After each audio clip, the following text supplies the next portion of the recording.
Usman officials के मोअज़्ज़िज़ दोस्तों, अस्सलाम वालेकुम। मोअज़्ज़िज़ दोस्तों, हमारी ज़मीन पर 71% पानी और 29% खुश्क ज़मीन है। ज़मीन पर इतना पानी है कि यह हमारे तख़य्युल से भी बाहर है। इस पानी में इतनी मखलूक़ात और इतनी चीज़ें हैं कि आज भी साइंस इसका 20% नहीं जान सकी। इसी पानी में मौजूद है टाइटैनिक, जिसे अनसिंकेबल शिप कहा जाता था। ये बदकिस्मत जहाज़ अपने पहले ही सफ़र में गर्क हो गया। इस जहाज़ के डूबने के 73 सालों तक तो यही नहीं पता चल सका था कि ये जहाज़ कब, कैसे और असल में किस जगह डूबा था और इसका मलबा अब किस हाल में और कहाँ मौजूद है। 15 अप्रैल 1912 को ये जहाज़ डूबा था। इसके डूबने के 73 सालों बाद यानी 1985 में तो इसका मलबा मिला था। हैरत की बात यह है कि इसके मिलने के 37 सालों बाद भी समुंदर की गहराइयों से इसको निकाला नहीं जा सका। हमारा आज का मौजू ये हरगिज़ नहीं है कि टाइटैनिक कैसे और क्यों डूबा।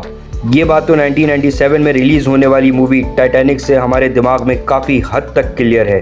हम बात करेंगे कि आज तक इसको निकाला क्यों नहीं जा सका, क्या कोशिश नहीं की गई या कोई और वजह है।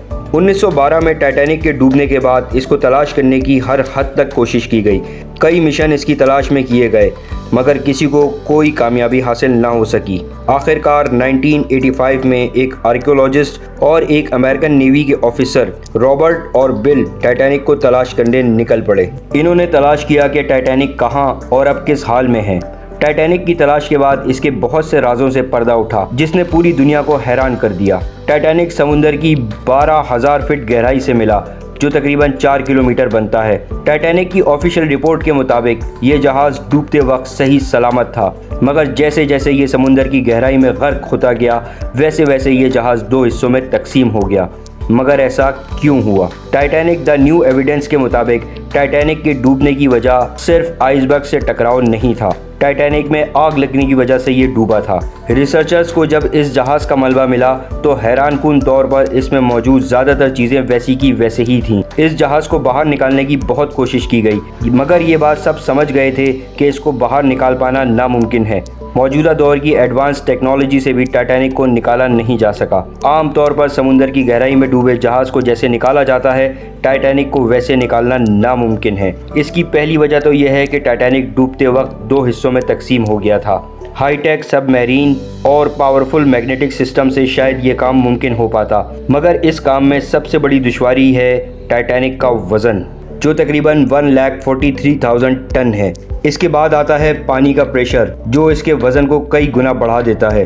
टाइटैनिक इतनी गहराई में डूबा है कि इतनी गहराई से 1 स्क्वायर फीट के पीस को बाहर निकालने के लिए 392 किलो न्यूटन की फोर्स दरकार है। इंजीनियर्स आज भी इतना पावरफुल मैग्नेटिक सिस्टम और सबमरीन नहीं बना सके जो टाइटैनिक को बाहर निकाल सके। इतने लंबे अरसे समुद्र के पानी में रहने की वजह से टाइटैनिक अब उतना मजबूत नहीं रहा। शुरुआती दौर में जब टाइटैनिक मिला तो इसको निकालने के लिए कई अजीबोगरीब और हैरत अंगेज आइडियाज शेयर किए गए, मगर हवा में बातें करना आसान काम है। सबसे पहले पिंग पोंग बॉल की मदद से टाइटैनिक को बाहर निकालने का आइडिया शेयर किया गया। जी हाँ, आपने बिल्कुल सही सुना, पिंग पोंग बॉल की मदद से। आइडिया ये था कि टाइटैनिक में पिंग पोंग बॉल भर देंगे और बॉल ऊपर की तरफ दबाव डालेंगी और फिर सबमरीन या मैग्नेटिक सिस्टम की मदद से जहाज़ को बाहर निकाल लिया जाएगा। लेकिन उनके दिमाग में ये बात नहीं आई कि समुंदर की गहराई में जाते ही पानी के प्रेशर से पिंग पोंग बॉल्स फट जाएंगी। फिर बड़े बड़े बैलून्स की मदद से टाइटैनिक को बाहर निकालने का सोचा गया। इनका आइडिया ये था कि अगर लाखों बैलून्स में हीलियम गैस भरकर इसे जहाज से बांध दिया जाए तो ये बैलून्स ऊपर की तरफ दबाव डालेंगे और टाइटैनिक को निकाल लिया जाएगा। तब ये बात नहीं सोची गई कि समुंदर में इतने बड़े बड़े बैलून्स में हीलियम गैस कैसे फिल की जाएगी। ये भी एक इंतहाई फ्लॉप आइडिया था। फिर रिसर्चर्स ने एक और आइडिया पेश किया। जैसा कि आप सब जानते हैं कि बर्फ़ की डेंसिटी पानी के मुकाबले में कम होती है, इसीलिए बर्फ़ पानी पर तैरती रहती है। उन्होंने ये कहा कि टाइटैनिक जिस जगह डूबा है, अगर किसी तरह से उस जगह के पानी को बर्फ़ बना दिया जाए तो टाइटैनिक खुद ब खुद पानी के ऊपर आ जाएगा। इस आइडिया को अमेरिका के एक रिसर्चर जॉन ने शेयर किया और बताया इस काम के लिए बड़ी मिकदार में लिक्विड नाइट्रोजन की ज़रूरत पड़ेगी। ये आइडिया कमाल का था, मगर ब्रिटिश गैस कंपनी BOC के मुताबिक इस प्रोजेक्ट के लिए आधे मिलियन टन लिक्विड नाइट्रोजन की ज़रूरत पड़ेगी। सवाल ये था कि नाइट्रोजन की इतनी बड़ी मिकदार को समुंदर की तह तक कैसे ले जाएंगे। बिलाखिर ये आइडिया भी पाए तकमील तक ना पहुँच सका। इसके बाद एक शिप बनाने वाली कंपनी ने आइडिया दिया कि टाइटैनिक को निकालने के लिए सबसे पहले इस पर जमे जंग, गंदगी और नमक की तह को साफ करना पड़ेगा, जिसके लिए एक सुपर पावरफुल वैक्यूम क्लीनर की ज़रूरत पड़ेगी। इसके बाद मजबूत लोहे की वायर से जहाज को जोड़ा जाएगा और ऐसी सबमरीन की ज़रूरत होगी जिसका टैंक गैस से फिल हो। बड़ी मिकदार में बिजली की ज़रूरत पड़ेगी। रिसर्चर्स के मुताबिक इस प्रोजेक्ट के लिए 20 मिलियन किलोवाट बिजली की ज़रूरत थी, जिसके लिए एक पावर प्लांट लगाना पड़ेगा। अब सवाल ये था कि समुद्र में पावर प्लांट कैसे बनाया जाए। अगर फ्लोटिंग पावर प्लांट लगा भी लिया जाए तो बिजली की तारें समुद्र के प्रेशर से फट जाएंगी। ये प्रोजेक्ट इतना महंगा था कि इसे भी बंद कर दिया गया। दोस्तों, टाइटैनिक को पानी से निकालने का अमल इतना महंगा है कि इसके अमाउंट की रिकवरी करना नामुमकिन है।